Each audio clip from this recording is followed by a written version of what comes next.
Alright, hi people, it's Scsigs here. I'm here to do an unboxing for you guys today of Ultraman The Adventure Begins slash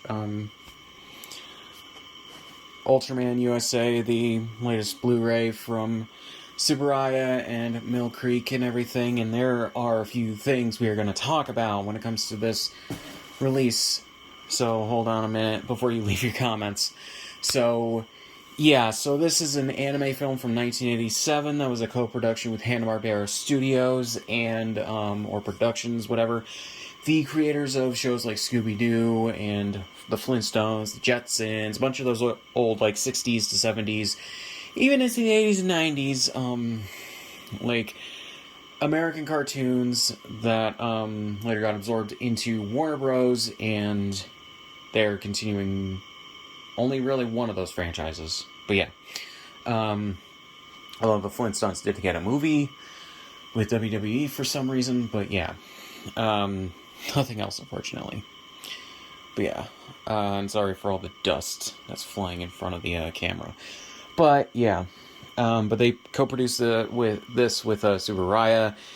And yeah. So again, hold on a minute. We'll get to the problems when I get to them. So here we go with the Ultraman logo. You got the Ultraman The Adventure Begins thing, and then the USA logo right here.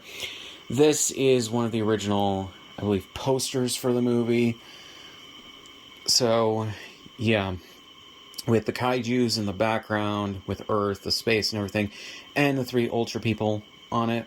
Have not seen this movie, so I am not familiar with their names. But yeah. Includes both US and Japanese version. That is misleading. I'll get to that in a second. So here we go with the spine, the two logos and everything, Mill Creek and all that. Now, I don't know if this has come out even on DVD over here. It had a Blu-ray in Japan as well, but yeah. And I'll talk about that in a second. So yeah, so then we have a description of the movie, some screenshots, I think it is another screenshot. Includes all new English dub for Ultraman The Adventure Begins. So yeah. So video, 1080p HD full screen 1.33x1. Audio, DTS HD Master Audio Stereo 2.0. The Ultraman The Adventure Begins, English, Ultraman USA, English and Japanese. Or Japanese and English. You can see it doesn't say subtitles. Well, we'll talk about that in a second.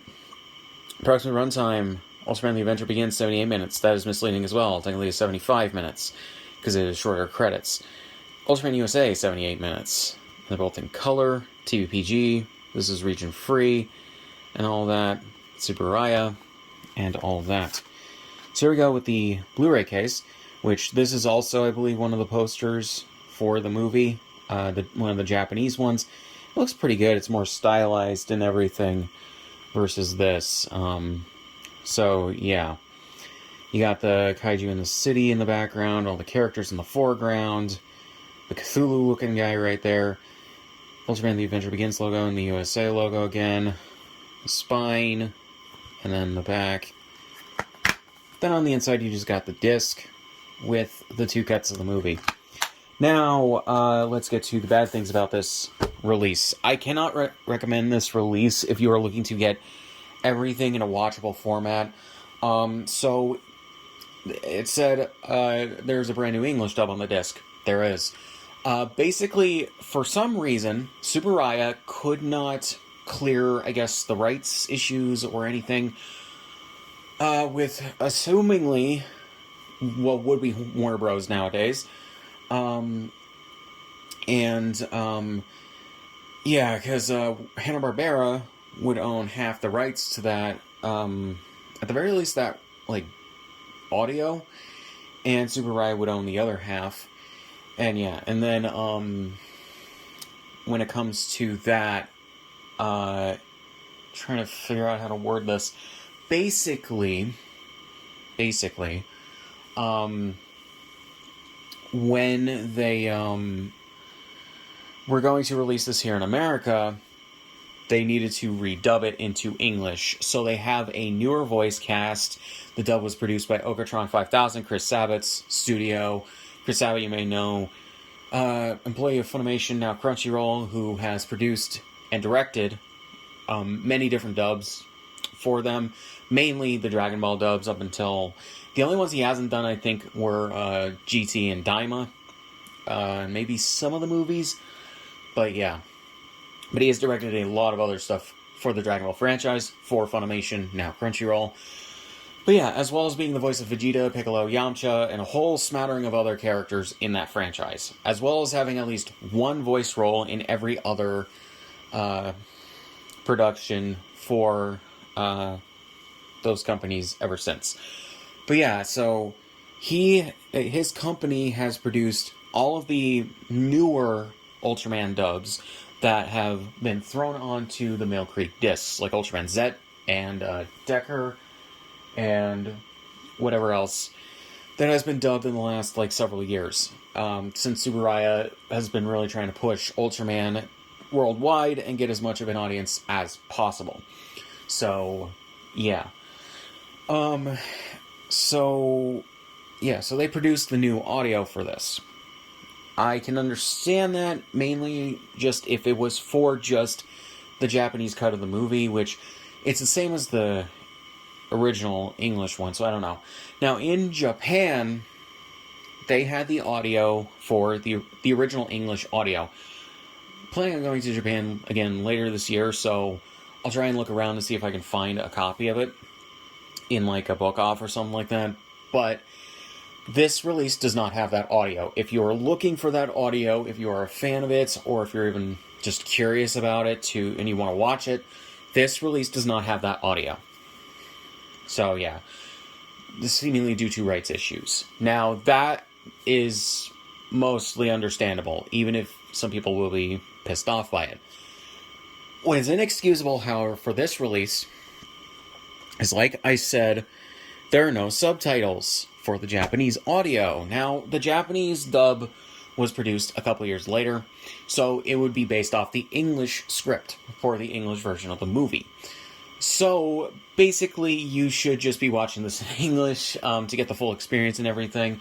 But if you wanted to watch the Japanese dub to see those perform, or to hear those performances and everything, you're shit out of luck because, well, it's not on the disc. On top of that, I ripped this disc the night before, or the day before I am recording this, and basically, Mill Creek encoded this movie 3 different times on this disc. So this is a 50 gigabyte Blu-ray disc. Each cut of the movie is about 15 gigabytes. So you have 15 to 16 gigabytes, somewhere in between. So it doesn't take up the full 50 gigabytes of the disc, but that would be around 46, 47 gigabytes? That is really unnecessary. What should have been done, in my opinion, is they should have programmed the disc to have the branching paths that you can have on a Blu-ray disc. I'm trying to remember. I know it's a different company, but the BBC with 2 Entertain, I think, is the company that they have over here that they absorbed and then renamed BBC Worldwide or something like that.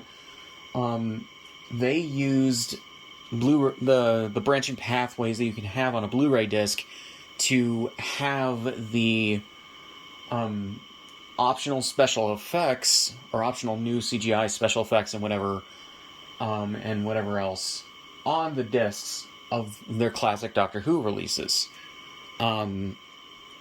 for the stories that have them.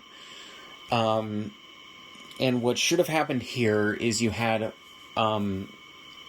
maybe or 2 different angles on the disc. We have 1 and then 2, and then depending on which audio you choose for the Japanese cut of the movie, adds the English credits.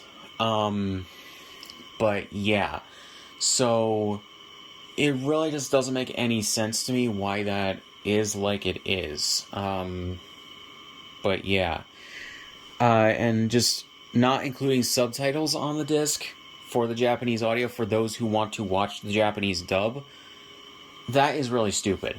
On Blue Sky, Discotech would have been better about this. They would have actually gotten subtitles made. Mill Creek did address it by saying that Tsuburaya did not provide them a subtitle track to use for the Japanese version of the movie. To which I have to ask why that was. Tsuburaya clearly had an English translation of this movie, or the original English script available somewhere, that they would have had to have given to Ogatron 5000 to re-record the ADR for.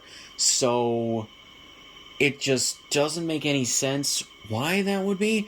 And on top of that, there's no closed captioning on this release for the English audio, so you don't even get that.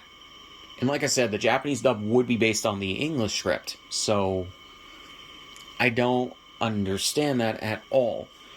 Then on top of that, Mill Creek has money. They are a corporation. They have the money to do this. Why they didn't hire a couple of translators to watch the movie in Japanese and write down the dialogue and translate it to English, then have another couple of people or something like that write down a subtitle script for it to put on the disc, I don't know. Granted, I don't know necessarily what goes into this, but this couldn't have taken more than maybe a week to do.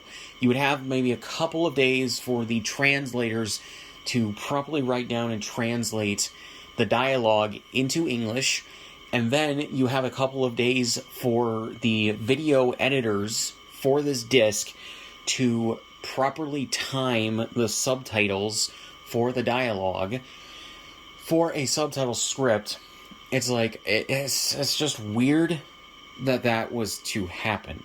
I ripped this disc to my computer while I was at work after I got it, and yeah, it just does not make any sense to me whatsoever.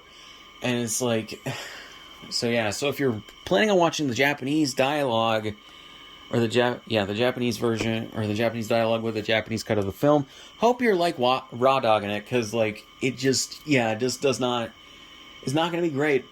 Hope you can speak at least a little Japanese. So yeah, it's so stupid. I assume there may be a replacement disc in the future for this, and if there is, I will make an update video when that comes out, or if that comes out. But I am not holding my breath. That'd be great if it could, but yeah. I imagine there are some fans who are already working on writing down and translating the dialogue into Japanese and putting out a torrent or something like that of the Japanese cut of this movie. Or maybe there's already people who did that years ago with the Japanese Blu-ray rips and are just going to apply it to the video files on this cut of the movie. It's just really, really dumb, and I don't understand it. This is probably the worst of the Mill Creek Ultraman releases in this regard. The only other ones I can think of, apparently Ultraman, I think it's Ultraman 80? No, the Ultraman. Those have Tokyo HD subs. There's also Gridman, which has Tokyo HD subs. Tokyo HD does not do great subtitles, so yeah.